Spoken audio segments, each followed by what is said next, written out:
All right, well, hey, I'm here with probably, arguably, one of the most popular people in Valencia Trails, Dana Roberson. No, it's not me. Our own restaurant manager for Gather Restaurants. So thanks for doing this. Of course. Yeah, so you're my second interview. I'm trying to do some interviews with different people that help run Valencia Trails because I think a lot of people don't know that much about some of the people. And I think by getting to know more about the restaurant and you know more about you, I think it will help enhance our shared experience here. So beautiful. That's the purpose. Perfect. So why don't we start with just telling us about you and your background and kind of how you got into this industry. I started working in a Perkins as a hostess when I was, I don't even know how old, 15. Okay. I think I was getting dropped off by my mom and dad. Perfect. At that point, and I don't know, I just stayed, and then I started to get involved in really good restaurants, really Where did you grow up? Food. Where's this Perkins at? That was in Wisconsin. Okay. I went to high school in Wisconsin, southern Wisconsin, Janesville. So my dad worked for General Motors. So okay. I grew up in Indiana. Oh. And we moved there when I was in high school. So I started working there, and then I went all over the place. Went to Milwaukee, worked for an incredible restaurant company there that's still operating there. Wow. That's where I met my husband. Oh, okay. Interestingly enough, at he ran all of the restaurants for the company, and I was a manager at one of them. Okay. So I met him there, and then we ended up moving to New York. I worked for Jean-Georges. Oh, wow. Very nice. Not at the flagship, but I worked at one of the smaller restaurants, Michelin, one-star Michelin, okay. In the West Village. He actually lived in the building. Okay. So we saw him often. Yeah. It was a pretty crazy. That's very neat. Pretty crazy building. Anybody ever want to hear some wild stories? I'm not going to say it here, but I have some really good ones about Good. It was off of Christopher in the East Village. So there was some crazy stuff there. Maybe we'll come back to that. Yeah. So. I met a master sommelier there, Bernie's son. He worked for the Jean-Georges Corporation, and he kind of grabbed me and just kind of forced me into all these wine things that I knew nothing about at the time, and ended up really launching my restaurant career at that point in New York.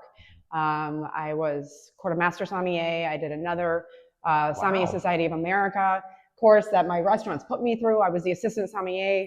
I put together a wine list, curated a annual wine list for a restaurant that changed every 3 months.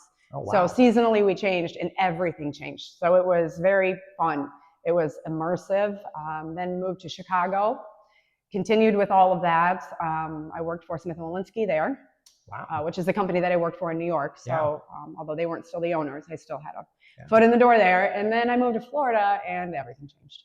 Oh. Yeah. I mean, just different. Besides it being a lot warmer. A lot warmer. Yeah. Florida just doesn't have that same scene with the wine, not like it is there. I mean, there's so many people there, and that's what they do, and that's all they do, and it's so prominent, and it's just really not here. So as much as I loved all of that, I didn't really get to utilize it here. More seafood-driven restaurants. I mean, they don't really like the French wines and things like that. So that took a huge step back. And then when I came here and we started doing wine dinners, we were able to start doing that again. Yeah.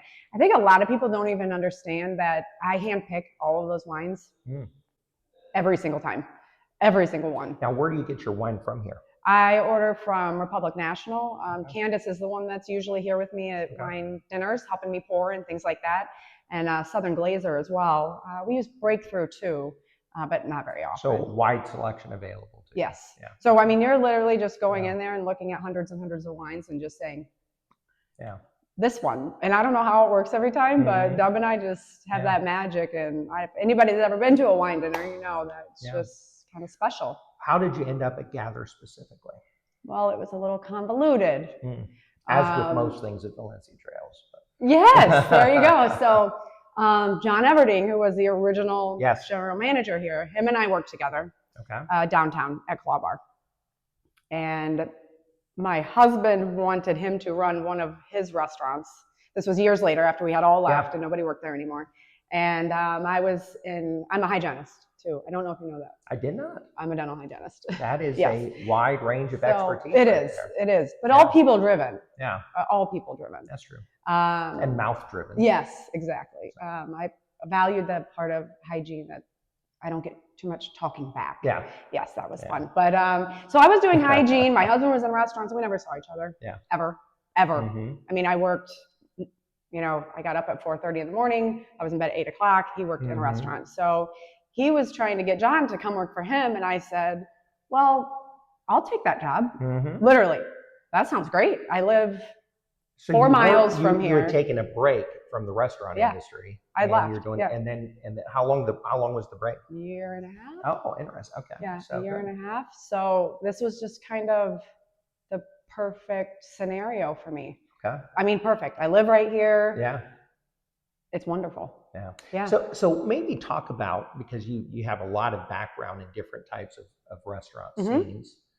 What's the difference in running a restaurant inside of a gated community versus like your neighborhood club? What are some of the differences there? I don't throw anybody out of here. Yes. So it's you're building relationships with people that you're going to see day in and day out. Yes. So your approach is different, completely different. Your approach in a public restaurant, especially in a tourist area, is whatever. You're not trying to get that person back. Right. That's a one and done. You want them to have a good time, of course, but you're not feeding that continual development of a relationship. Yes. And that's what we do here. Yes. So when I first came on board here, and I love John, and I will openly say this to him at any time, he has a completely different philosophy than I do. And mine is a relationship, a yes. Find a way to make a yes. Don't just say no to say no. Make a yes. So with my staff, and I know that many members have said this to me over the past couple of years, that they see a difference in my staff's approach because of what I'm bringing. Instead of the no, I'm the yes. Yeah.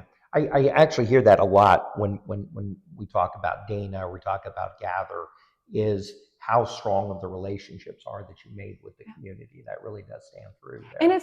And this community is insanely diverse.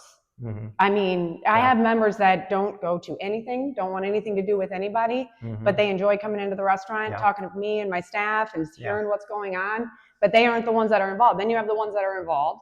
You have your, all your different groups, pickleball, mahjong, the men's club, the poker, and you guys all are in your little niches. Well, I can be part of any of that. Yeah. That's the difference. Yeah. Is that it's a personality thing where you can just interact with people on any topic at any time, no matter what it is. The other thing that I notice is that, a lot of your staff have been here a long time. In fact, some of your staff has been here since longer than me. Yes. So what's and that's a little unusual in Valencia Trails. It's very hard. So what's the secret on that? How do you think you manage a staff to create that much loyalty and longevity? And do you agree that it's a long tenured for restaurants? It is, especially in this environment, because this is almost, think of it like a farm team to NFL or something, or where you have the young kids starting at this level because they're not going to be able to get a job downtown. They're not going to be able to just walk into those restaurants and make that kind of money. So they start somewhere here, and it's usually a friend of a friend or a sister or a brother. I mean, there's a whole lot of nepotism going on in that restaurant, but it's intentional because once you have one good one, they're not going to bring you anybody that's not going to live up to that standard. But all of it comes back to, I would never ask anybody on my team ever to do something that I wouldn't do myself.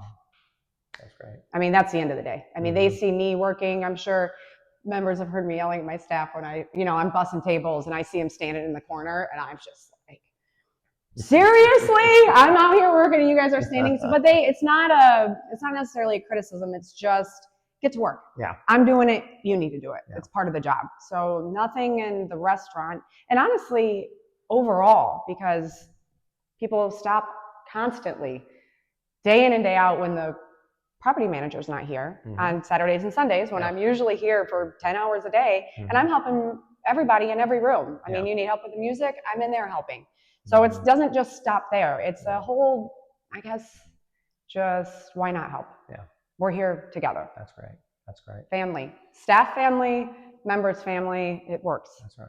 It's the only way to make it work. When you started at Gather, coming into it fresh, did you kind of have a vision of what you thought Gather should be? And how close have you come to that vision? That's a really good question. Yeah. That's a good question. I had crazy ambitions trying to figure out, but what I learned is what I want, what Deb wants, what my team wants isn't working. It has to be what you want. We have to figure out a way to tell you what you want, find a way to give it to you without you even asking us for it. But I can't force specials on you guys that don't work. And so the first year, I think we wanted, of course, Deb and I both coming from New York City and these big, huge restaurant backgrounds, we wanted to curate a menu that resembled that. And I think we tried really hard in our first season, and we got mixed reviews for things. And we decided that the menu base itself should be kind of just a comfort staple. So, you know, it's just your things that are easy. And then we want to start highlighting with specials what Deb can do. And then you have your wine dinners and your things like that. New Year's Eve, I felt, was a enormous success, and it highlighted so well what we are actually capable of. But it's hard in a community where you don't necessarily, yes, you want that available, but you also want to be able to come in off the pickleball court or after poker dressed however and grab a burger. So it's hard to meet that middle, but I feel like we're doing that. I hope that other people feel like we're doing that, but that's our goal. Is basic menu and then add in all the fun stuff.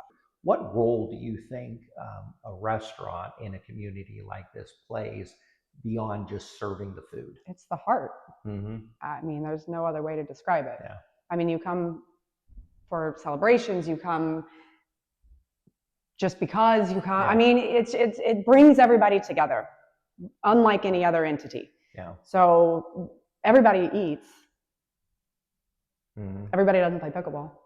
Everybody doesn't do bocce, but everybody eats. Whether they have amazing kitchens at home, and I know there are tons of members that love to cook, but they just like to come and hang out, see what's going on, feel what's around. I mean, and the environment in the restaurant varies so much day to day based on that engagement of different sorts of people.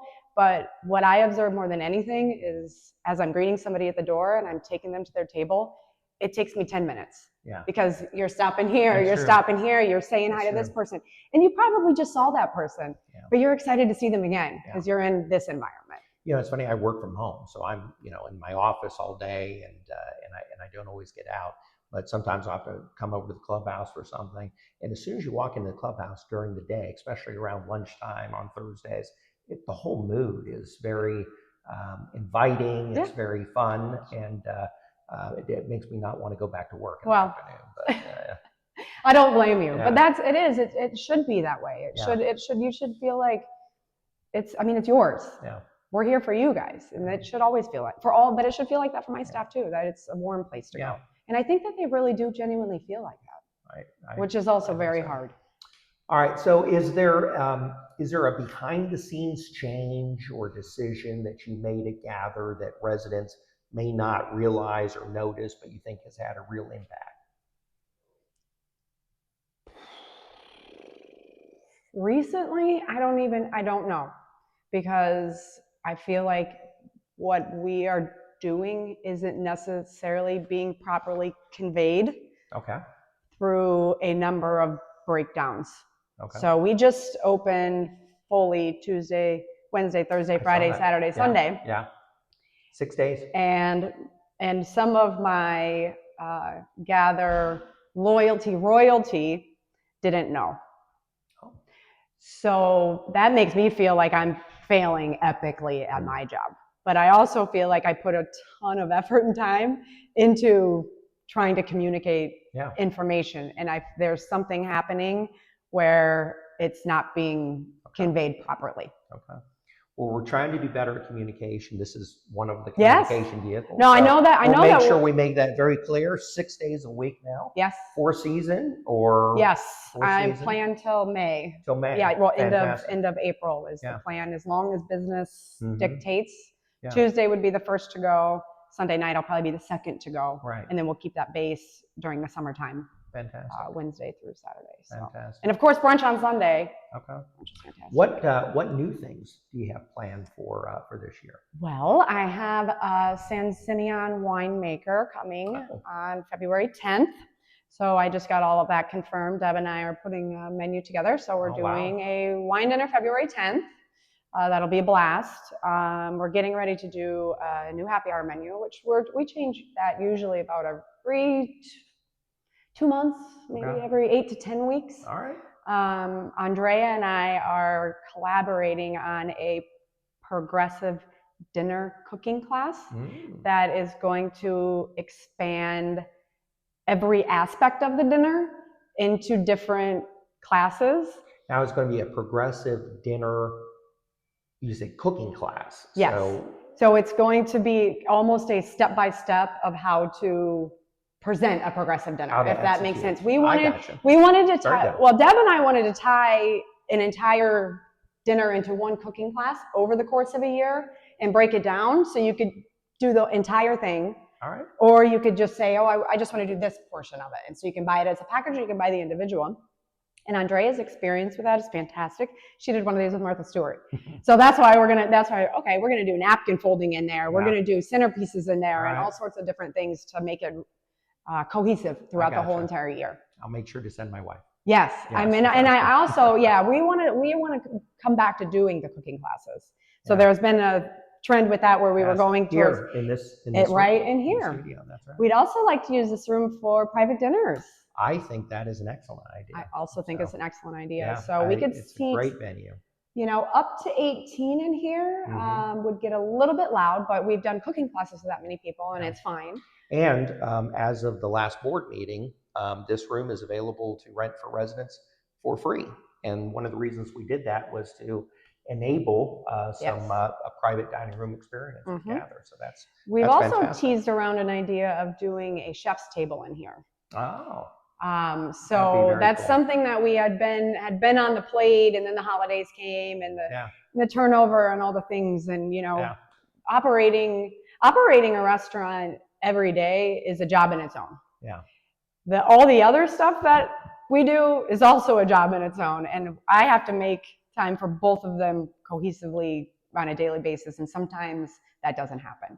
So sometimes things get hijacked, but we want to do that where it would be multiple courses and just a very immersive, intimate setting as opposed to the full-on wine dinner. All right, so here this is I hopefully will be a fun part. It's rapid fire. Okay. Oh, yep. So just whatever comes to your mind here. Am I going to do you next?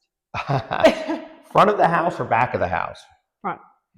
Early dinner or late dinner? Early. Favorite evening drink? Now iced tea. A year ago, Chardonnay. One word that you would use to describe gather? I can't wrap in this one. Heart. Heart. Yeah. I like it. One thing that you'd love residents to try that they might be overlooking? Anything we tell you to. All right, fair. We know you guys better than you know yourselves. Listen. What's your favorite dish on the menu? Prime rib. Saturday night prime rib girl, 100%. Yeah. Who's your favorite board member? No, don't answer that. Just kidding. It's usually Ravi when that question gets answered. You could say one thing directly to Valencia Trails residents about Gather, about the restaurant. What would it be? I'm here for you. So whatever it is, if it's in my power, I always make it happen. And everybody in the community, in my eyes, is the same. So if you see me doing something for somebody, I will do the exact same thing for you. That's great. Well, hey, Dana, thank you so much for doing this. Thanks so much for what you do for Valencia Trails. And we're really lucky to have you. Thanks. Thank you so much.